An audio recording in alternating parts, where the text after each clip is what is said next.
Helping here at home or helping overseas in Sudan, our guest Cal Bombay is no stranger to raising his hand and saying, pick me, I'll do it. Cal Bombay, what an honor to be back together on 100 Huntley Street. It's a joy to be here, and especially with you.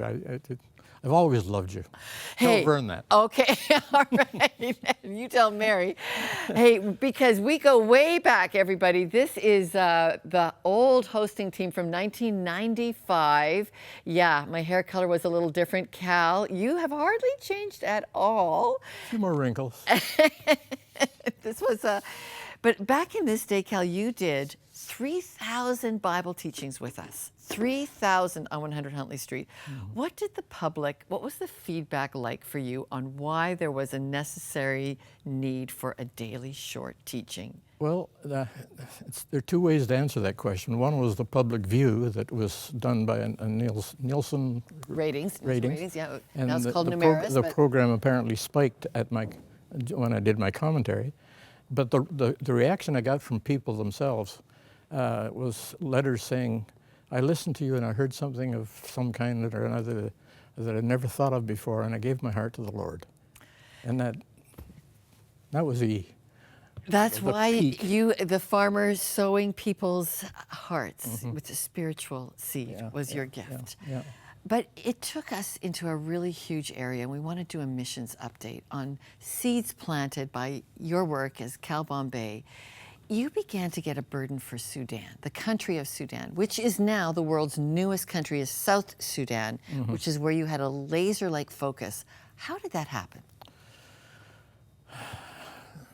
I guess I have to blame God.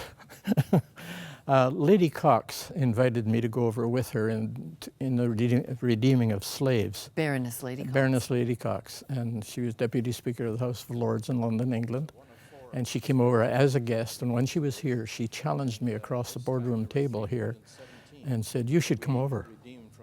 And I kind of looked around and looked at David, and David, that's a good idea. And so that's how I got involved first with Sudan.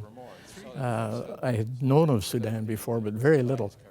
And when we went over for our first trip to redeem slaves, it was kind of a startling experience in many ways. I mean, I've been in 75 countries of the world to start with. Not by that time, but when I saw South Sudan, I saw the most underprivileged, undeveloped, suppressed, oppressed, and despondent people that I've ever seen. And so you took the 100 Huntley Street missions mandate and you embraced South Sudan with it. First with the slavery redemption. You grew that into actual long-term, incredible aid work. Cal, it was dangerous. Tell us a little bit about just how you were pushing Canada's Foreign Affairs Department into an area, leading 100 Huntley Street and Crossroads into breaking ground that the government couldn't break in peacemaking. Well, it was a no-go area, but I went there covertly the first 20 times probably, and came back whole. I remember when we had to put security situations around this building because your work was so dangerous. Yes, I'm still on the list. Okay, let's just jump ahead to still going, because you're, may I say, 79. Congratulations. You're in not bad health at all. You just were in Sudan in the past March. You would love to go again. Again, the border has been closed. Yeah. You're not, but I want to put up a picture of two boys you've brought back. Tell us what the current situation with starvation is like in Sudan. Well, it's like something I have never heard of or seen before. I've seen a little bit in Ethiopia in the early 80s. But what I'm seeing now in South Sudan is just beyond description. And it's beyond the heart's ability to escape. These two boys are just samples of the swelling of the belly and the rusting of the hair through malnutrition. And they represent what is happening right now in Sudan, and this is current right now, today. 2,000 people a day are dying every day of starvation. We all had such hopes that the new country of Sudan started in 2011, I think I've got here. Yes. 2000 and a civil war broke out in yet again a new country. And there are over 2 million people have fled, either internally displaced or fled as refugees. No, I'll have to correct you there. There's 1.2 million have fled the country into other countries like northern Kenya, Uganda, Congo, wherever they can get across the border away from the fighting within. Another 3 million are displaced within the country in refugee camps run by either the United Nations or wherever they can gather together, and hopefully somebody will get some food to them. And in many cases, most cases right now, they can't get food. Which brings us back to, I could call it the Crossroads Farm. This is Harvest Sudan. This is your compound that Cal Bombay Ministries runs. And that is the largest mill for the entire country. We're just going to go to some beautiful footage we have here. This is a combine you sent over there from Steinbach, Manitoba. At the time, it was the only combine in the entire country feeding how many million people? Well, the country is 11 million people, but I mean, the acreage we have, even if we were to use the 20,000 acres we have, couldn't feed the whole country.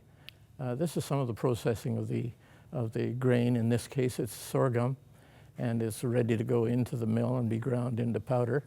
But it got to the place where we couldn't sell it as flour.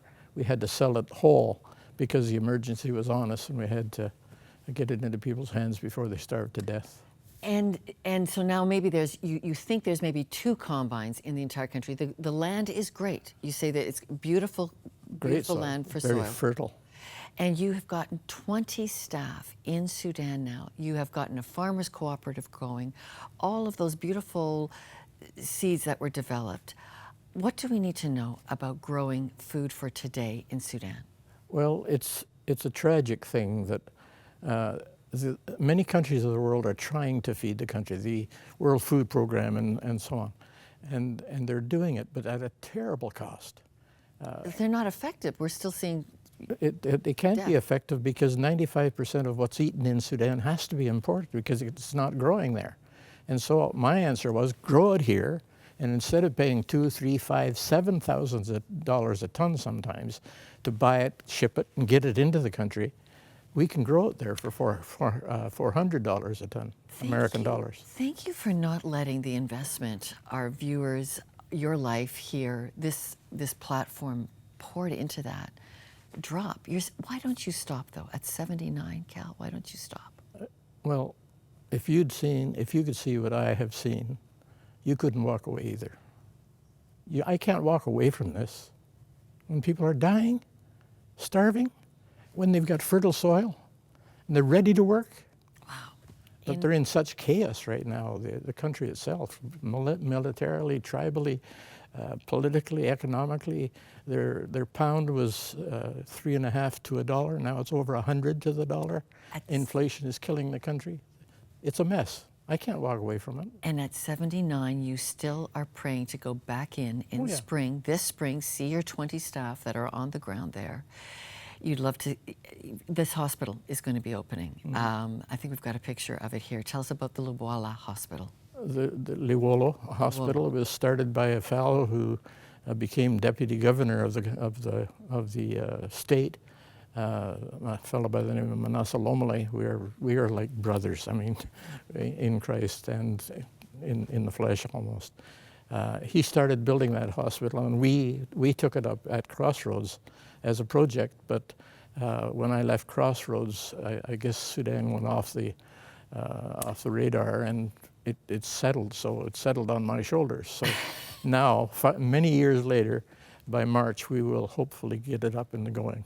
Wow. Start rebuilding it again. And Cal Bombay, for all the care and love you've poured into this place and poured into Sudan, we just honor you, we thank you, and thanks for this great update. It's good to see you.